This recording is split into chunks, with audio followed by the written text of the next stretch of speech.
correspondence. I think that leads to another point that there's an interesting, I think, confluence of, this confuses a lot of readers, me included, of what is autobiography, what is real, what is fictionalized in Hemingway's work, especially the Nick Adams stories, because it's because they're written about places he was actually in during the time in which his character Nick Adams exists. It's really easy to confuse Nick Adams with Hemingway and say, oh, well, that's what he's thinking, that's what he did, that's what he's doing, and you know, a lot of the tales are based on or inspired by events. And I wondered if it might be a good way to explore how writers use their own background, or how much autobiography is actually in a given story. But I don't know if anyone would care to comment about the idea of how much is real in the Nick Adams stories. Yeah, let me say a little bit about that. If you have read a story called The Doctor and the Doctor's Wife, it seems very autobiographical. Hemingway's father was a doctor, didn't always get along with his wife. He got along with her better than Hemingway thought, especially in his later life, where he sort of took his father's side against his mother. But in that story, there's a little Nicky Adams, who is the most Hemingway-like of his characters, the character who becomes an author, who looks back at his life in northern Michigan. There's a great story called Fathers and Sons where he does that.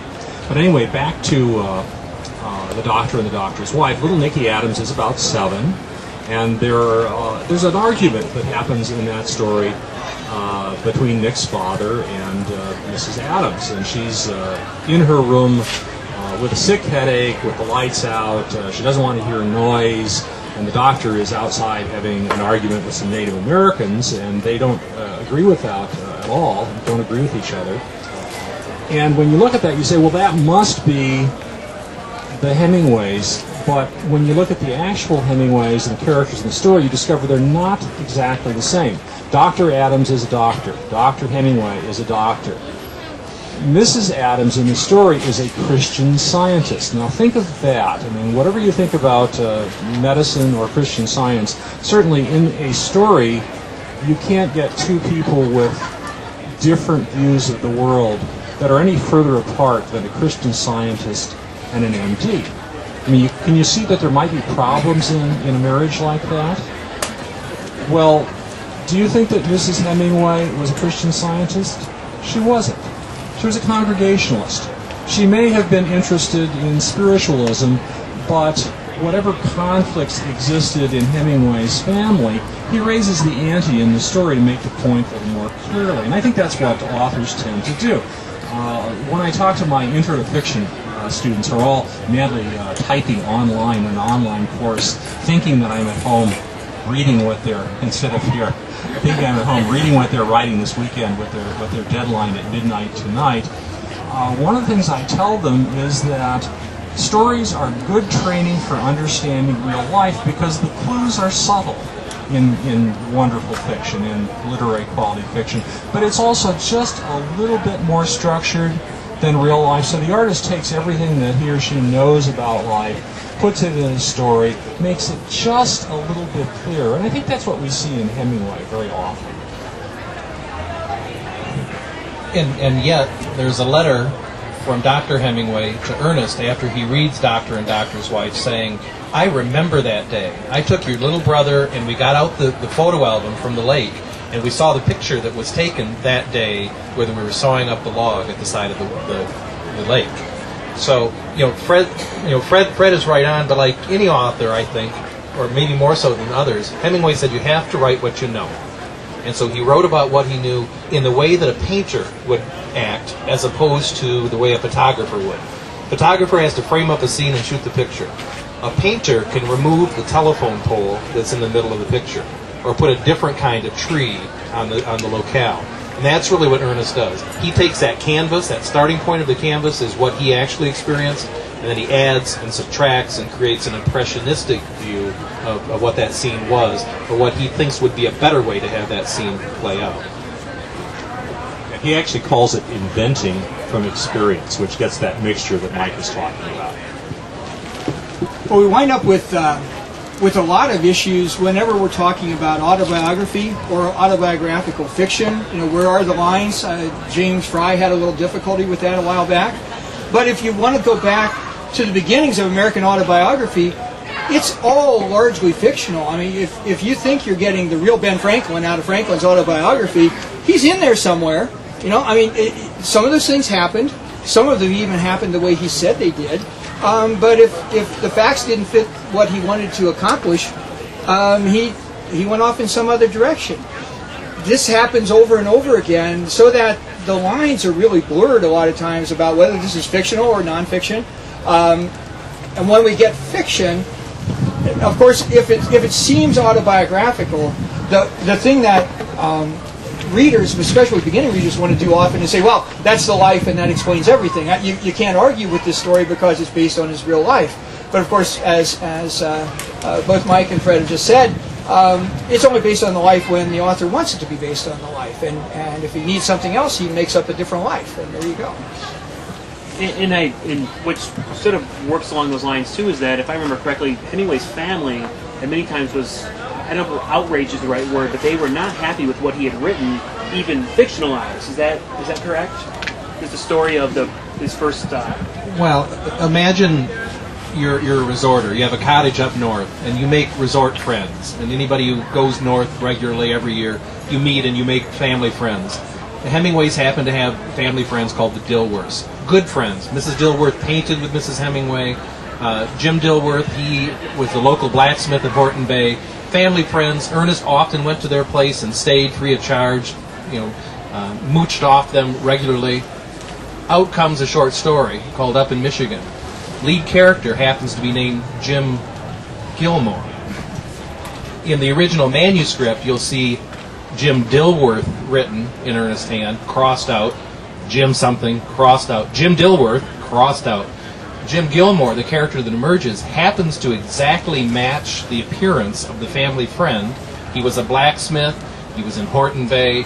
Well, what happens in the story is this character, who is very Dilworth-like, goes down after drinking on a dock with a young woman, and it happens on the dock.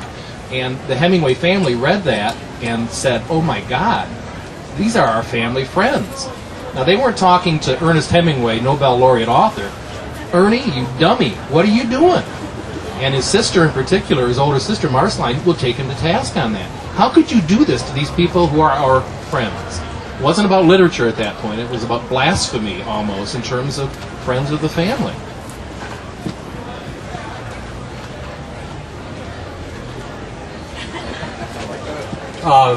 This is the case, and the story is about a sexual experience, and it's the first sexual experience for the young woman, and she has a lot of ambivalence about what happens, especially given that the man falls asleep on top of her after.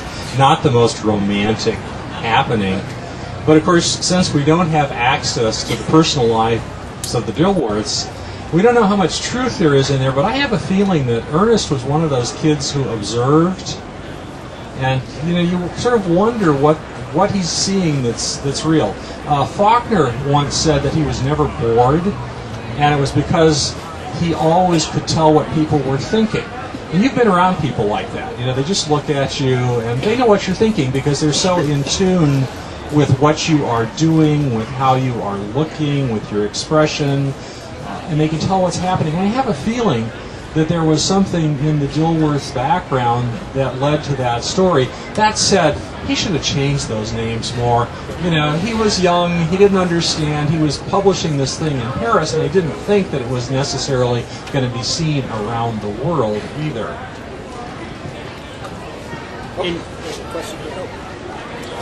Yes. Ernest Hemingway, as I understand, won the Nobel Prize in part because of his ability as an author to address universal concerns, among them war and peace, and the experiences of real people experiencing the hell of real war, which is the condition of the United States and the Iraqis and the Afghanis today.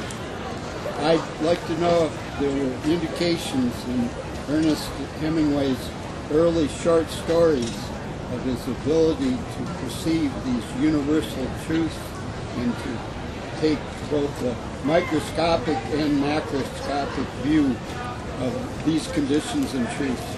to repeat the question, the idea of universal themes, especially regarding war and the experience of war in Hemingway's early stories, and I think that it's a good question, and there are quite a good number of Nick Adams stories that deal with that. So I'm going to turn it over to the panelists. And it's an interesting question, this notion of universality, and what the modernists in general did, and I would take here James Joyce and Faulkner and Marcel Proust, as well as Hemingway. I'm going to throw in a lot of other names, but we don't want to become simply a naming contest here. Is to focus not on the universal experience, but on that very particular experience. And what Hemingway does with the disaffected warrior after war, he doesn't do with huge numbers of people, he does with Jake Barnes. What he does to show us what war is like and how one experiences it, he does in those little vignettes in Our Time, and in its aftermath with Nick clearly in a bad state, going north of Seney to fish something that is called but is not the Two-Hearted River. He makes all of these experiences immediate and local and personal, and says, as most of the other modernists came to say, the universal will take care of itself. Can I interject something really quick there? Is that what's interesting too is that he writes from an individual point of view. He's not ever writing about battles and big wars and where he's like, well, and the army did this, the army. It's more because it's personal. It sort of points to the idea that the soldier a lot of times doesn't know what's going on in the big picture. He doesn't know that he's part of this 100,000 person front, and he doesn't know what's happening. And you get sort of that sense in the Nick Adams stories. What is the soldier's role? What is he doing?